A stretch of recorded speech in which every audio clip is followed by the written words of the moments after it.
हरिओम प्रिय दर्शकों, यदि आपकी कन्या राशि या कन्या लग्न है तो इस वीडियो को बहुत ध्यान से देखिएगा, समझिएगा। इस वीडियो में हम समझने वाले हैं कि ग्रहों के युवराज का अब राशि परिवर्तन होने जा रहा है 4 जनवरी 2025 को। तो 4 जनवरी को यह राशि परिवर्तन धनु राशि में होगा, यानी कि देवगुरु बृहस्पति अपने शत्रु के राशि में अब गोचर करने जा रहे हैं बुध। तो बुध का ये गोचर काल आपके जीवन में, क्योंकि बुध आपके राशि से, यदि आपकी राशि है, लग्न है तो आपके लग्नेश हैं और आपके लग्न के अधिपति हैं और कर्म के भी अधिपति हैं और आपके सुख भाव में गोचर भी करेंगे। सुख भाव में बुध को कारक तत्व भी प्राप्त हो जाता है। और यहाँ पर एक बात और भी समझने की है कि बुध एक ऐसे ग्रह हैं जो आपके लिए सबसे महत्वपूर्ण हैं।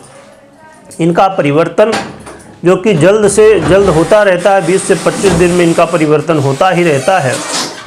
तो आपके जीवन में बुध महाराज का कोई भी परिवर्तन हो, छोटा से छोटा परिवर्तन बहुत प्रभाव डाल सकता है।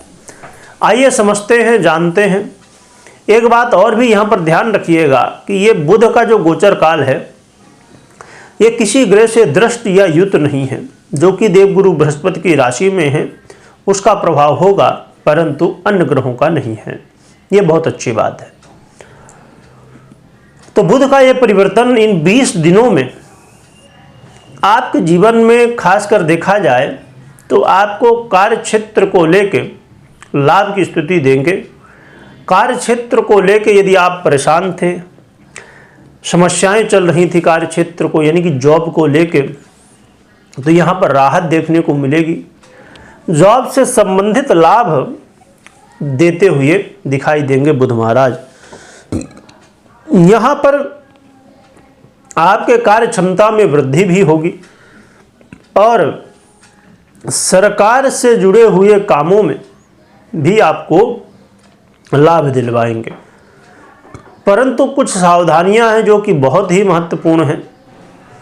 पहली सावधानी ये कि आप का कोई व्यक्ति, अपना मित्र, अपना हितैषी, ऐसा व्यक्ति जो विश्वास पात्र हो सकता है आपका कहने के लिए, परंतु वो अंदर ही अंदर आपके खिलाफ कोई साजिश भी कर सकता है, आपको धोखा दे सकता है।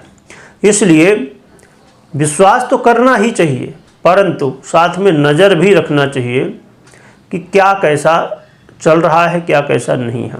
आपको कोई जानकारी दी जाती है वो कैसी है, आप भी खुद भी देखिए, समझिए।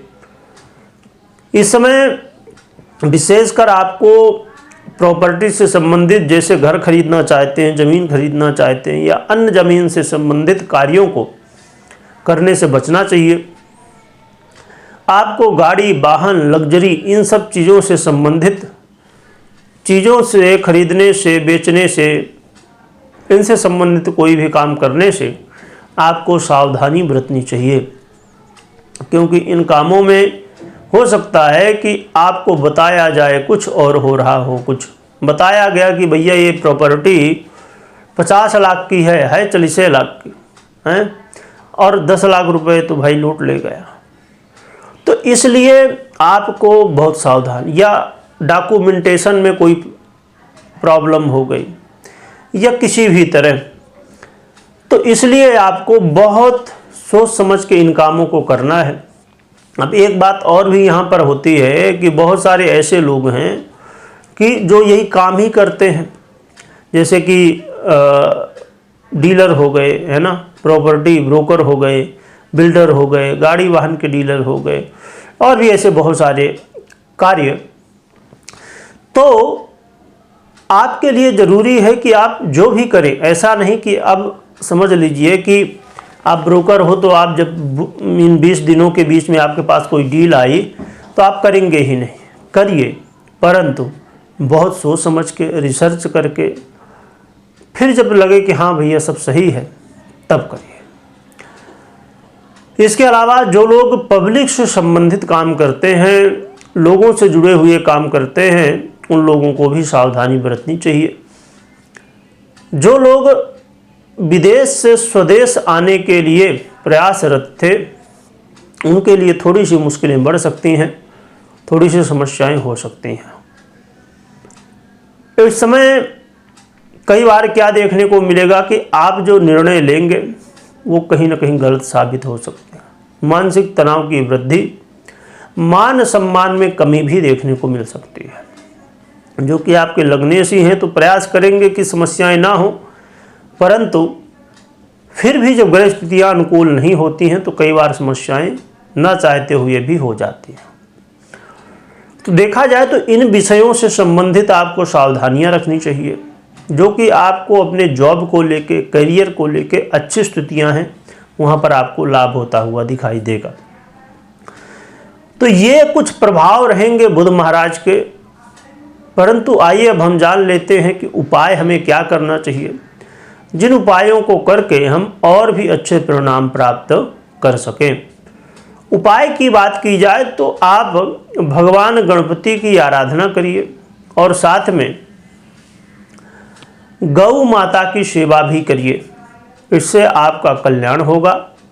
गौ माता को खासकर चारा खिलाइए, गणेश जी को दुर्वा चढ़ाइए और जो भी प्रभु की आराधना कर सकते हैं, जैसे भी आपसे बने, स्तोत्र कर लें, चालीसा कर लें, मंत्र जप कर लें, जो भी कर सकते हैं, भगवान के दर्शन कर लें, तो ये आपके लिए बढ़िया रहेगा।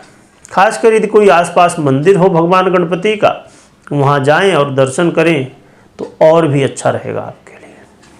अब कुछ लोग ऐसे हैं जिनके आसपास मंदिर नहीं होगा, तो वो घर में ही भगवान का ध्यान कर लें, तो भगवान की कृपा प्राप्त होगी।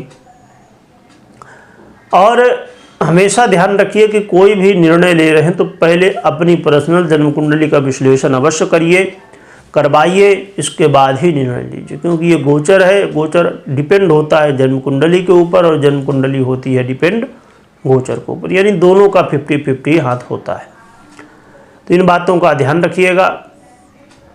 और 2025 कैसा रहेगा आपके लिए, इसका वार्षिक राशिफल पहले ही आ चुका है, यदि आपने नहीं देखा है तो अवश्य देखिए। जनवरी महीने का मासिक राशिफल भी आ चुका है, आपने नहीं देखा तो उसको भी देखिए। क्योंकि खासकर मासिक राशिफल में देखता हूं कि लोग बहुत कम देखते हैं और वही सबसे ज़रूरी होता है। क्योंकि मासिक राशिफल में हम पूरे महीने में जितने भी ग्रह परिवर्तन करते हैं, अब जैसे हमने यहाँ बात की बुध की, हो सकता है कि बुध बहुत अच्छे प्रभाव ना दे रहे हों, परंतु अन्य ग्रह से कुछ ग्रह होंगे जो आपको बहुत अच्छे प्रभाव दे रहे हों, तो चीज़ें कंट्रोल हो जाती हैं। तो इसलिए मासिक राशिफल को देखना समझना बहुत आवश्यक होता है। तो आप देख सकते हैं और साथ में उसके अनुसार अपने कामों को कर सकते हैं। कमेंट में ओम गंगणपतये नमः लिखिएगा, जय गौ माता लिखिएगा। लिखने के साथ खूब स्मरण करिएगा। वीडियो देखने के लिए बहुत बहुत धन्यवाद।